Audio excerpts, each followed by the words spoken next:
Macam mana? Setuju? Oh, semua kami setuju. Bila semua kami ni setuju, Demo tunggulah masa dah. Oh, waktu pagi macam biasa lah. Tuan dia akan buka pintu kandang, lepaskan Demo ni. Meragut kan. Pum, dia pun buat macam biasa lari. Pum. Tuan dia tak sedar. Pasalnya biasalah kambing lari meragut macam kata pergi kan. Pum, Demo terus lari ke hutan. Terus masuk ke hutan. Bila masuk ke hutan, berjalan. Demo nampak tempat lapang. Oi, banyak rumput. Kawan-kawan semua kita duduk sini dulu. Aku rasa kat sini cantik ni. Pasal rumput banyak kita nak makan. Tak payah nak pening-pening. Kita pun dah jauh sikit dah pada kampung. Elok benar lah kalau kita duduk sini. Kita berehat dulu kat sini. Macam mana? Kami okey?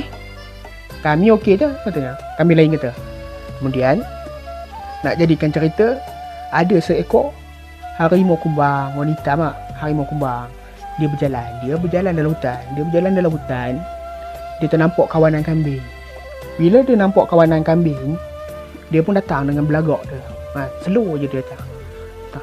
Tak, dia datang. Kambing ni, Demo dah nampak dah harimau tu datang ke Demo. Tapi Demo ni tak lari. Pasalnya harimau tu tak mengejar, tak lari. Demo standby. Ikutkan kambing, semua dah menggeli-geli. Udah mengetau. Tengok harimau tu, tapi semua tak lari. Harimau tu pun datang dengan lagak dia lah, harimau kumbang ni. Datang dengan lagak dia. Tapi dalam hati harimau kumbang ni dah fikir, apa hal lah kambing ni tak lari. Selalunya nampak aku ni tak dan celik, tak dan pejam mudah. Berterabur lari. Diamond ni steady je, mesti ada lain macam ni. Ni betul ke tidak ke hantu ke kata dia harimau ni. Dia pun lagak biasa lagi lah. Jalan rapat ke harimau. Rapat ke kambing. Harimau ni udah tak sedap hati. Pasal selalu binatang mesti lari jumpa dia. Tapi kali ni kami ni boleh relax je. Kan? Harimau ni pun jalan relax. Makin lama makin dekat. Bila dah nak dekat tu, tiba-tiba kambing kurus ni keluar daripada semua. Jangan tembak katanya.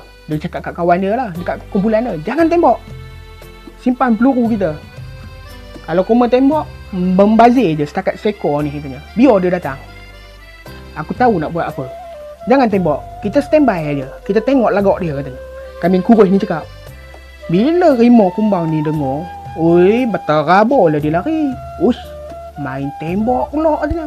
Sejak bila pula kambing ni udah pandai main peluru pula ni katanya. Berterabur dia lari. Dia pun lari lah masuk semak, masuk hutan.